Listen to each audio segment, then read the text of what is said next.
दोस्तों, एक बार एक बहुत बड़ा नेता एक साधु के छोटे से आश्रम में गया।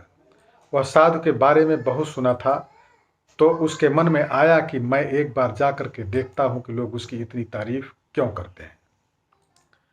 जब वह उस आश्रम में गया तो वहाँ पर एक छोटा सा कमरा था जहाँ एक कालीन बिछा हुआ था।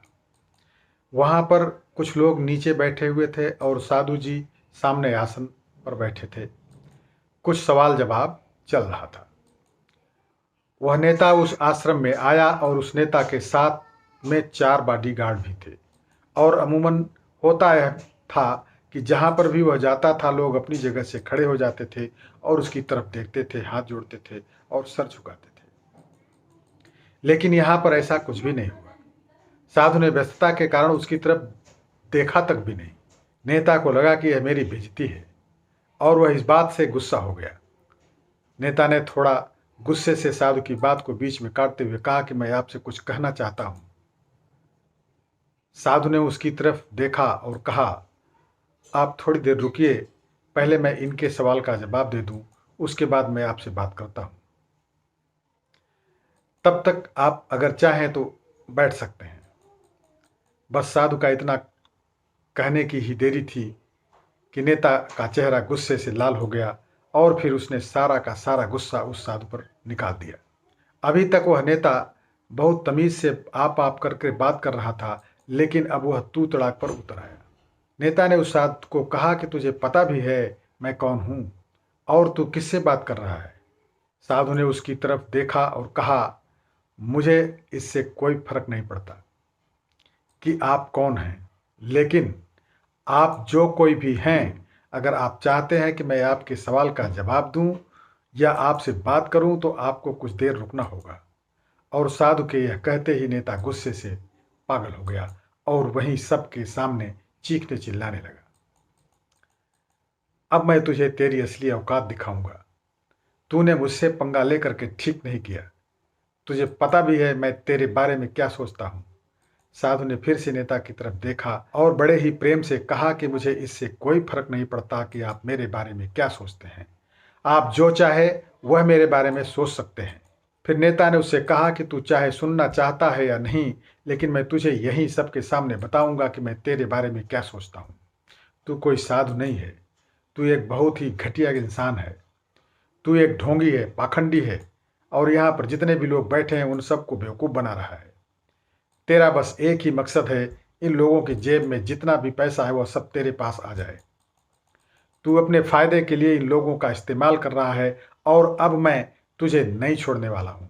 पूरी दुनिया के सामने तेरा पर्दाफाश करके ही रहूँगा। लेकिन उसके इतना बोलने के बाद भी उस साधु के चेहरे पर हल्की सी मुस्कान बनी ही रही। यह देखकर वह और भी तिलमिला गया और उसने कहा, अब बहुत हो गया। अब मैं यहाँ 1 मिनट भी नहीं रुकने वाला, लेकिन अभी भी तेरे पास मौका है। अगर मुझसे माफ़ी मांगनी है या मुझसे कुछ कहना है तो कह सकते हो। इतना सब होने के बाद भी साधु के चेहरे पर एक मुस्कान थी और वह बिल्कुल शांत था। और फिर उन्होंने अपनी आंखें बंद कर ली और फिर साधु ने अपनी आंखें खोली, हाथ जोड़े और कहा कि मुझे आपसे कोई गिला शिकवा नहीं है।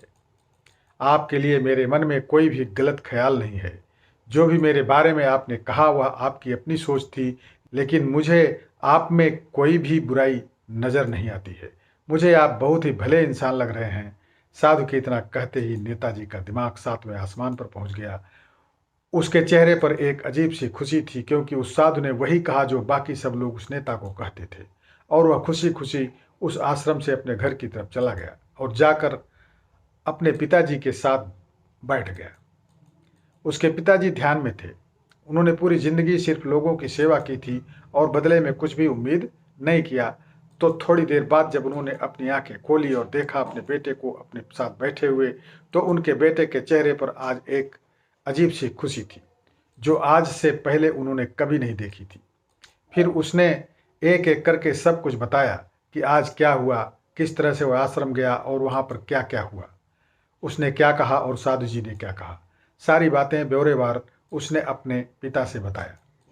जब उसके पिताजी ने पूरी बात सुनी तो थोड़ा सा मुस्कुराए और अपने बेटे को देख करके बोले कि उन्होंने तुम्हारी तारीफ नहीं की, क्योंकि उन्होंने वह नहीं कहा जो तुम हो, उन्होंने वह कहा जो वह खुद हैं, और तुमने जो कुछ भी उनको कहा वो नहीं कहा जो वो है, बल्कि तुमने वह कहा जो तुम खुद हो। यही बात वेदों में भी कही गई है, यथा दृष्टि तथा सृष्टि। यह दुनिया तुम्हें वैसी नहीं दिखती जैसी यह दुनिया है, यह दुनिया तुम्हें वैसी दिखती है जैसा तुम खुद हो। जिसकी नज़र जैसी है उसके लिए यह दुनिया वैसी ही है। इसलिए अगर तुम अपनी दुनिया को बदलना चाहते हो तो उसका सिर्फ एक ही तरीका है, और वह यह कि अपनी नज़र को बदलो। दोस्तों, कहानी कैसी लगी कमेंट्स में अवश्य लिखिएगा, और अपने मित्रों एवं परिजनों को शेयर अवश्य कीजिएगा। ध्यान से वीडियो को देखने के लिए बहुत बहुत धन्यवाद।